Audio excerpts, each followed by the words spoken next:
அப்போஸ்தலர் 11ஆம் அதிகாரம். புறஜாதியாரும் தேவ வசனத்தை ஏற்றுக்கொண்டார்கள் என்று யூதேயாவில் இருக்கிற அப்போஸ்தலரும் சகோதரரும் கேள்விப்பட்டார்கள்.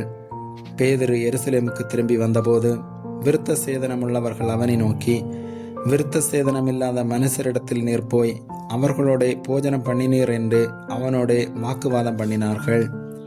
அதற்கு பேதுரு காரியத்தை முதலில் இருந்து வரிசையாய் அவர்களுக்கு விவரிக்க தொடங்கி, நான் யோப்பா பட்டணத்தில் ஜெபம் பண்ணி கொண்டிருந்த போது ஞான திருஷ்டியடைந்து ஒரு தரிசனத்தை கண்டேன். அதென்னவென்றால், 4 முனைகளும் கட்டப்பட்ட பெரிய துப்பட்டியைப் போல ஒரு கூடு வானத்திலிருந்து என்னிடத்தில் இறங்கி வந்தது. அதிலே நான் உற்று பார்த்து கவனிக்கிற போது பூமியில் உள்ள 4 கால் ஜீவன்களையும் காட்டு மிருகங்களையும் ஊரும் பிராணிகளையும் ஆகாயத்து பறவைகளையும் கண்டேன். அல்லாமலும் பேதுருவே, எழுந்திரு, அடித்து புசி என்று என்னுடனே சொல்லுகிற சத்தத்தையும் கேட்டேன். அதற்கு நான், ஆண்டவரே, அப்படியல்ல, தீட்டும் அசுத்தமுமாயிருக்கிற யாதொன்றும் ஒரு காலும் என் வாய்க்குள்ளே போனதில்லை என்றேன். 2ஆம் தரமும் வானத்திலிருந்த சத்தம் உண்டாகி, தேவன் சுத்தமாக்கினவைகளை நீ தீட்டாக எண்ணாதே என்று மறுமொழி சொல்லிட்டு, இப்படி 3 தரம் சம்பவித்த பின்பு எல்லாம் வானத்திற்கு திரும்ப எடுத்துக்கொள்ளப்பட்டது. உடனே செசரியாவிலிருந்து என்னிடத்திற்கு அனுப்பப்பட்ட 3 மனுஷர் நான் இருந்த வீட்டிற்கு முன்னே வந்து நின்றார்கள். நான் ஒன்றுக்கும் சந்தேகப்படாமல் அவர்களோட கூட போகும்படி ஆவியானவர் எனக்கு கட்டளையிட்டார். சகோதரராகிய இந்த 6 பேரும் என்னோட கூட வந்தார்கள். அந்த மனுஷனுடைய வீட்டிற்குள் பிரவேசித்தோம்.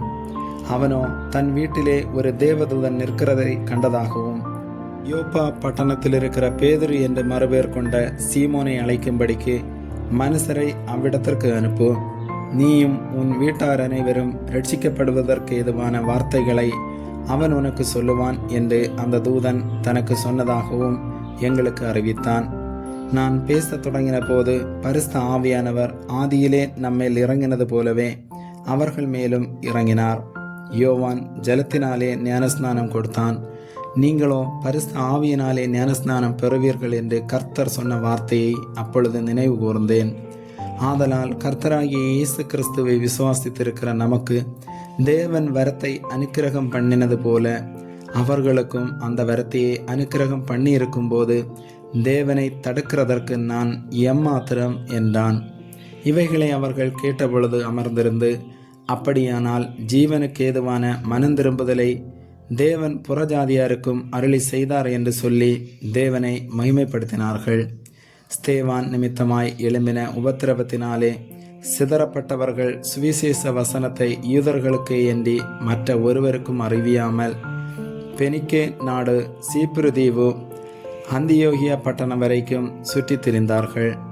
அவர்களில் சீப்புரு தீவாரும் சிரேனே பட்டணத்தாருமாகிய சிலர் அந்தியோகியா பட்டணத்துக்கு வந்து கிரேக்கருடனே பேசி கர்த்தராகிய இயேசுவை குறித்து பிரசங்கித்தார்கள். கர்த்தருடைய கரம் அவர்களோட இருந்தது. அநேக ஜனங்கள் விசுவாசிகளாகி கர்த்தரிடத்தில் திரும்பினார்கள். எருசலேமில் உள்ள சபையார் இந்த காரியங்களை குறித்து கேள்விப்பட்ட போது அந்தியோகியா வரைக்கும் போகும்படிக்கு பர்னபாவை அனுப்பினார்கள். அவன் போய் சேர்ந்து தேவனுடைய கிருபையை கண்டபோது சந்தோஷப்பட்டு கர்த்தரிடத்தில் மன நிர்ணயமாய் நிலைத்திருக்கும்படி எல்லாருக்கும் புத்தி சொன்னான். அவன் நல்லவனும் பரிசுத்த ஆவியினாலும் விசுவாசத்தினாலும் நிறைந்தவனுமாயிருந்தான். அநேக ஜனங்கள் கர்த்தரிடமாய் சேர்க்கப்பட்டார்கள்.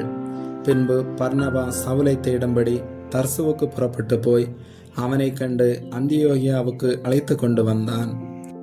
அவர்கள் 1 வருஷ காலமாய் சபையோட கூடியிருந்து அநேக ஜனங்களுக்கு உபதேசம் பண்ணினார்கள். முதல் அந்தியோகியாவிலே சீசர்களுக்கு கிறிஸ்தவர்கள் என்கிற பெயர் வழங்கிற்று. அந்நாட்களிலே எருசலேமிலிருந்து சில தீர்க்கதரிசிகள் அந்தியோகியாவுக்கு வந்தார்கள். அவர்களில் ஒருவனாகிய அகபு என்பவன் எழுந்து உலகமெங்கும் கொடிய பஞ்சம் உண்டாகும் என்று ஆவியானவராலே அறிவித்தான். அது அப்படியே கிலவுதியு ராயனுடைய நாட்களிலே உண்டாயிற்று. அப்பொழுது சீசரில் அவரவர் தங்கள் திராணிக்கு தக்கதாக யூதேயாவில் குடியிருக்கிற சகோதரருக்கு உதவியாக பணம் சேகரித்து அனுப்ப வேண்டும் என்று தீர்மானம் பண்ணினார்கள். அப்படியே அவர்கள் சேகரித்து பர்னபா சவுல் என்பவர்களுடைய கையிலே கொடுத்து மூப்பரிடத்திற்கு அனுப்பினார்கள். ஆமேன்.